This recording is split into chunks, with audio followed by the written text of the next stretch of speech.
ఎవరైనా తెలుగుదేశం పార్టీ పని అయిపోయిందంటే వాళ్ళ పని అయిపోయింది తప్ప తెలుగుదేశం పార్టీ మాత్రం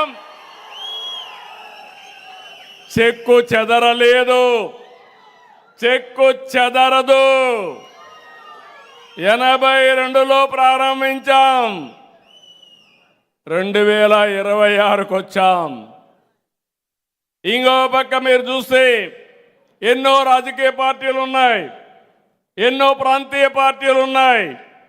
దేశ రాజకీయాల్లో చక్రం తిప్పిన పార్టీ తెలుగుదేశం పార్టీ. ఇప్పుడు మీరు చూశారు, ఏవీలో చూశారు, 35 మంది పార్లమెంటు సభ్యులతో 85లో ప్రతిపక్ష హోదా నిర్వహించిన party Telugu Desam party. National front పెట్టి దానికి చైర్మన్గా ఎన్టీ రామారావు గారుండి యాంటీ కాంగ్రెస్ పోరాటం చేసి ప్రభుత్వాన్ని ఏర్పాటు చేసిన స్ఫూర్తిదాయకమైన నాయకుడు నందమూరి తారక రామారావు గారు. ఆ తర్వాత యునైటెడ్ ఫ్రంట్ 2 సార్లు గవర్నమెంట్లు ఏర్పాటు చేయడంలో నేను కన్వీనర్గా పనిచేశాను.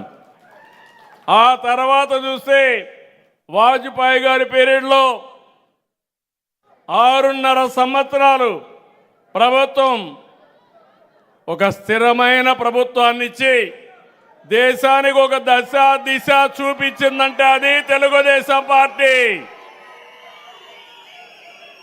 తర్వాత ఇప్పుడు కూడా నరేంద్ర మోడీ గారి నాయకత్వాన్ని పూర్తిగా సహకరిస్తూ తెలుగుదేశం పార్టీ ఒక కీలకమైన పాత్ర పోషిస్తున్నాం. ఏ రోజు మనం అధికారం కోసం ఆశపడలేదు.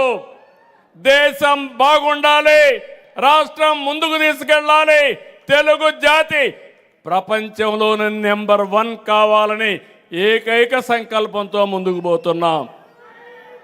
అలాంటి పార్టీని నడిపించే అవకాశం నాకు కల్పించిన నా కుటుంబ సభ్యులందరినీ మరొకసారి మనస్ఫూర్తిగా అభినందిస్తున్నా.